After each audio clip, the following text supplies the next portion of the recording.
And a huge nugget I forgot to mention. Notice that the lights are still on, the water's also still on. So sellers, you have to leave on the utilities through closing day.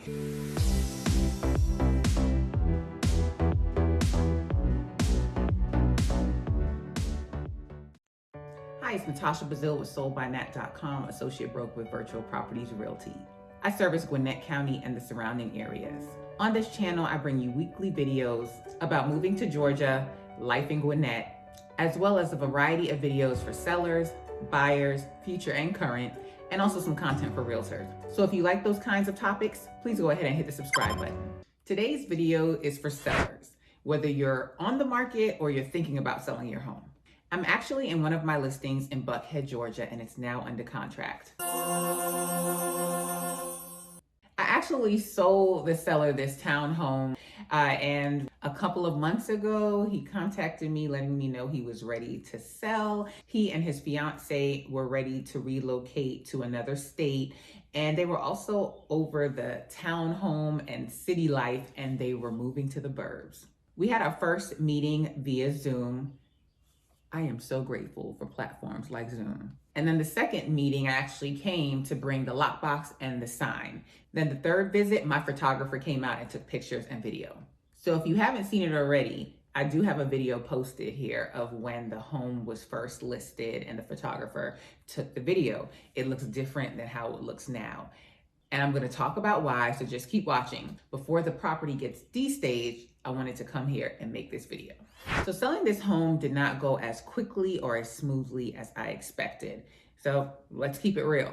What happened? So I know it sounds really impressive when you hear people say this home flew off the market. It sold within a couple of days. It was multiple offers and they called for highest and best, but sometimes that doesn't happen.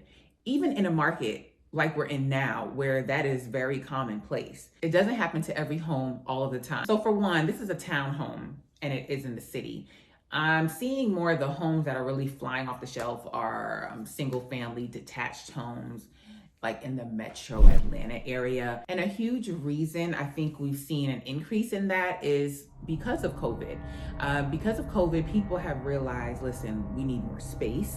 We need outdoor space, and we want to separate ourselves, and we don't want to be on top of people, which is common in city life. So people are moving further out. They are buying bigger homes. With so many people working from homes, they need dedicated workspaces. They need areas for the kids to play as well as to homeschool. So people want bigger homes. If that sounds like you, check out this video. Aside from specializing in dual moves, where that's you're selling your current home and buying your next home, I also have some programs available to you. And one of those programs is Knock, which will allow you to buy your new home before you sell your current home. And there's other benefits with the program, but either way, if you're thinking about upsizing, which is moving up and getting a bigger home, or perhaps you're thinking about downsizing, let's talk about the different options. During our first meeting via Zoom, of course, we talked about pricing. We looked at the comps, which are the comparable homes in the community.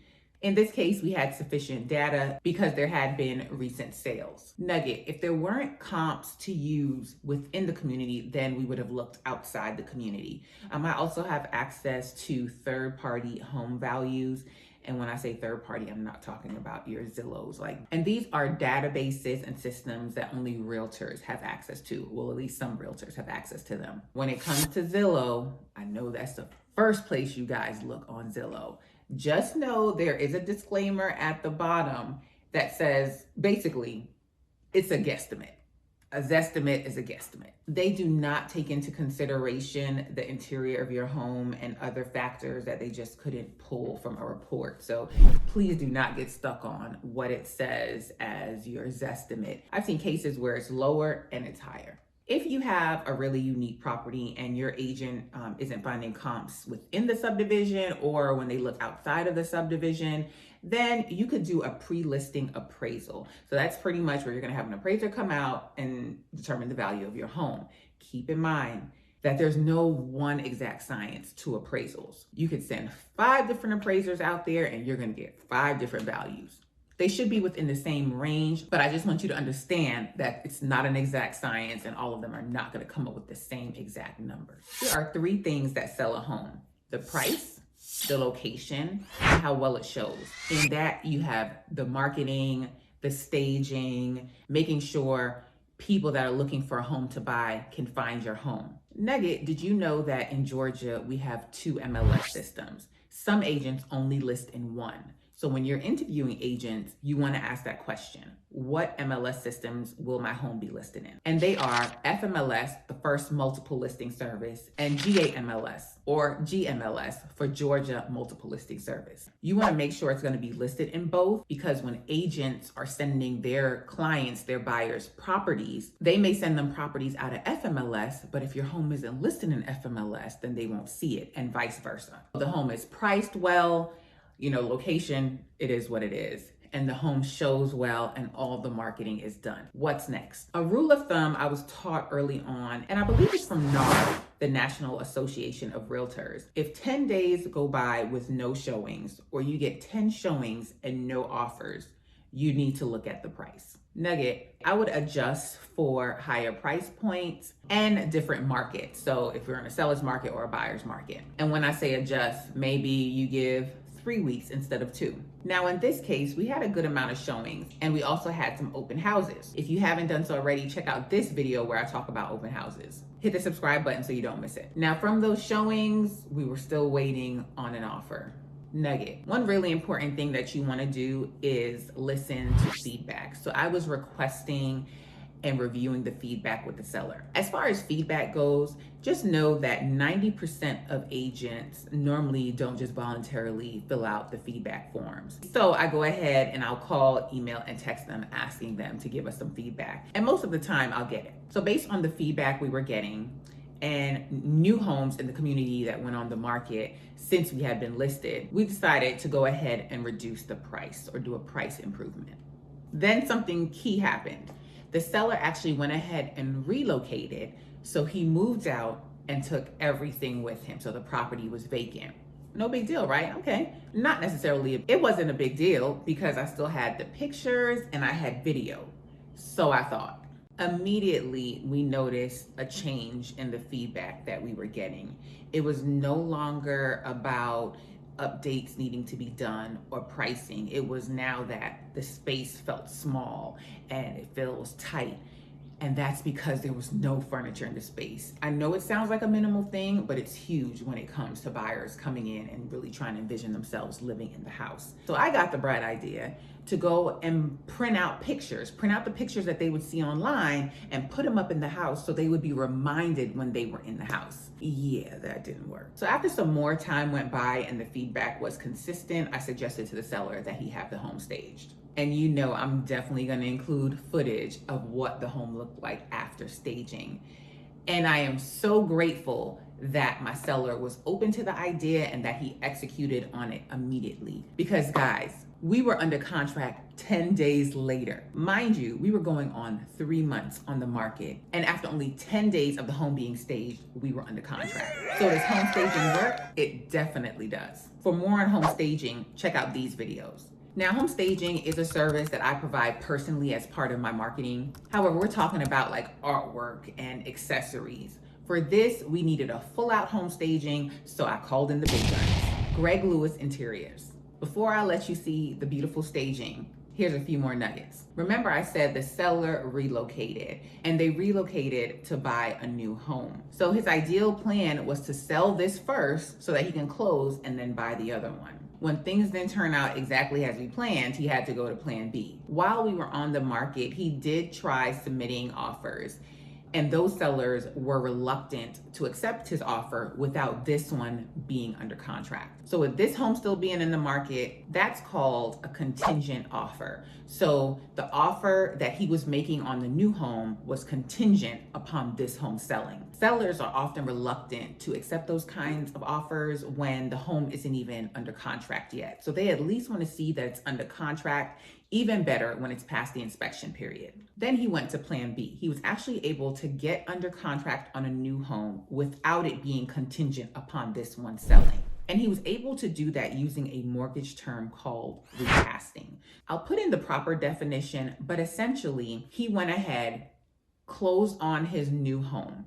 And then when this home sells and he gets the proceeds from this, he's going to put a large sum of money down on his new mortgage, and they're basically going to re-amortize his mortgage. For more information on that, definitely speak with a lender, but I at least want to share that option with you because not a lot of people know about it. And if you want to avoid situations like this, you want to look into programs that will allow you to buy your new home first and then sell your old one after you've already moved into your new home. Programs like Knock and Ribbon. The last nugget is going to be about closing. Being that the seller has already relocated and they're planning a wedding, they don't want to be concerned with having to get back here for closing. So in those cases, you do have options. You can do a mail away or you can do a power of attorney. So a mail away is actually you either meeting with a lawyer or a notary to sign off on all of the documents a few days before closing. So let's say closing is scheduled for Friday. You may meet with the lawyer or the notary, let's say Tuesday, to sign all your documents so that they have enough time to get those documents back to the closing attorney that's going to be facilitating the closing. The other option is a power of attorney,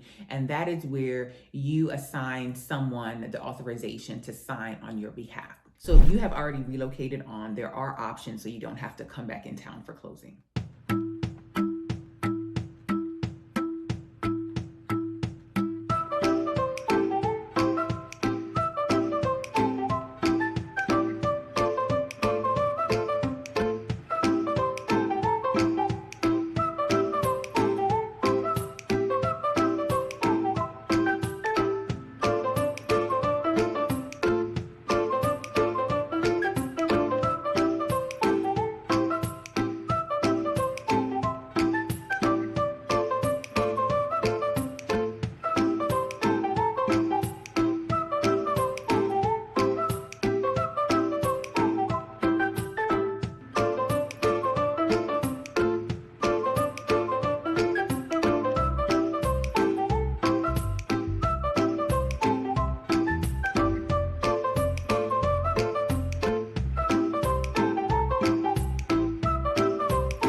And a huge nugget I forgot to mention, notice that the lights are still on, the water's also still on. So sellers, you have to leave on the utilities through closing day. Do not think you can save money by shutting them off. Why? One, the buyers need to do their home inspection. The utilities also need to be on for when the appraiser goes out. And then even after the appraisal, sometimes a re-inspection is required. So the appraiser could be going back out there days before closing. So you do not want to turn off the utilities, leave them on.